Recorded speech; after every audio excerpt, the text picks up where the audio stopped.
So I want to talk about how cities and neighbourhoods can help children learn and grow, and about the relationship between children and the city and how this unfolds as they grow up. Because when we think about the young of our species, one thing is clear. Children have an appetite for experience. They want to get to grips with the people and places around them, to figure out how stuff works, and to build connections, and to feel their confidence and capabilities growing so that they can find their own path through life.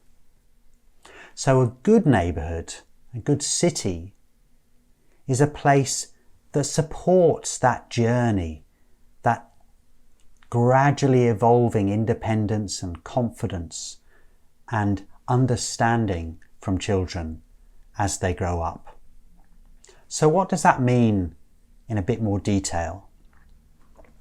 Well, when it comes to the physical properties of places, child friendliness breaks down into two dimensions. So one dimension is what you could call the things to do dimension. The different places and spaces that feed that appetite for experience. Places to play, because we know how important it is for children to play and how good it is for their health and development. Places to socialise, places where they can have contact with nature and where they have choice and variety as they grow up. So that's the things to do dimension. But there's a second dimension, which is about how easy is it for children to get to these different places and spaces. That's the mobility dimension. And of course, crucially, that's about walking and biking and wheeling. Because guess what? Children can't drive. So what that tells us is that a child-friendly place, a child-friendly neighbourhood, a child-friendly city, is a city where it's both lots of choice and variety of things to do and places to go, and where it's easy for children to get around on foot or by bike. And it's only where you've got both of those, you're doing well on both of those dimensions, that you're in a child-friendly neighbourhood or a child-friendly city. So that's the vision I want you to have when you're thinking about child-friendly places. Now, what's interesting to me is that cities around the world are investing time and money and resources into making their neighbourhoods more child-friendly. And I've been lucky enough to visit some of these cities. And I wanted to know, why is this? Why is it that city leaders are making child-friendliness a priority in their cities? And the city leaders gave me three broad answers. So one group of cities talked about children themselves, talked about children's health, healthy child development, children's rights, children's well-being. And of course we can see and we know from studies that neighbourhoods where children can play, that's good for children. It's good for their physical development, for their social and emotional well-being and happy and healthy growth. But then there's a second group of cities that talked more about sustainability and about making neighbourhoods more sustainable.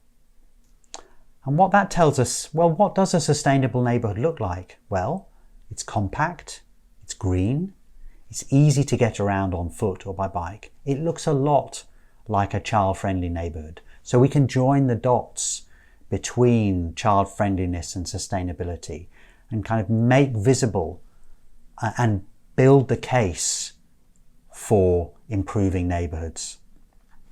And then there's a third group of cities that talked about the city's economy and its demographics, its population.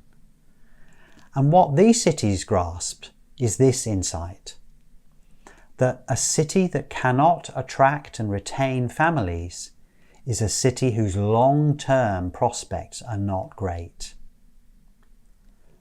So those are the three rationales, the sort of children's rights and well-being rationale, a sustainability rationale, and the economy and demographics rationale. But here's the interesting thing. A number of the cities that I spoke to, city leaders talked about more than one of these topics.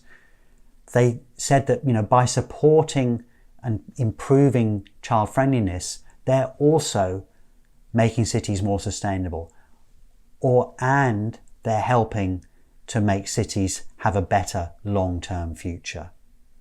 So you can get real strategic connections and win-wins between these different goals and objectives. Okay, so that's the why. I now want to talk about how. How do we make neighbourhoods work better for children? There are 4 building blocks or elements that make for more child-friendly neighbourhoods. Streets, walking and biking networks, public space, and housing. And in each of these 4 building blocks, the goal, remember my child-friendly framework, is to think about how can we increase the choice and variety of places to go, and how can we improve child mobility, make it easier to walk or bike. So of course with streets, we have to start by reducing the dominance of the car, slowing down traffic, reducing traffic levels, and then improving the networks, the pavements, the sidewalks, the cycle routes, and making them really good for children. And turning to public space, we need to think about how we can bring in more nature, more green, more invitations to play in different ways that will appeal to children of different ages and abilities. And let's think a bit more about public space, because one of the things that we know about children is that given the chance, they'll play anywhere. So let's not just think of play in terms of segregated, fenced off play areas, but let's think about how we can weave play invitations and incentives into the different types of public space in the city. Let's look at making streets more playful. Let's think about squares and other civic spaces and inviting children of different ages to play and spend time in these places. Let's think about nature areas and how they can be more fun and inviting. So we get this idea of playability and weaving in playable invitations and incentives and invitations of fun into these different types of public space. We get well away from the idea that a child-friendly neighbourhood is just about reservations where we say, children, you can play here, but you can't play anywhere else. And if we pull all this together, I think what we see is an idea of the whole of the neighbourhood as supporting children's gradual exploration, discovery, learning about themselves and their connections and their attachments to the city around them. And so I want to close with a quote that summarises this vision, and it's from Enrique Peñalosa, former mayor of Bogotá, who with others did so much to transform that city. And he talks about children being a kind of indicator species for cities, that if a city works well for children, it'll work well for everyone. And I strongly believe this, and I don't think it's just a metaphor. I think it is a literal truth about neighbourhoods.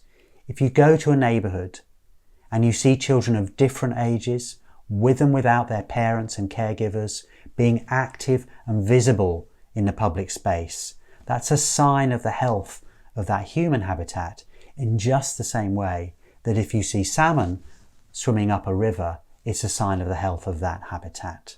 And so that's this vision of children as a unifying lens and as a way to build a case for more healthy, equitable and appealing and sustainable places that I want to leave you with.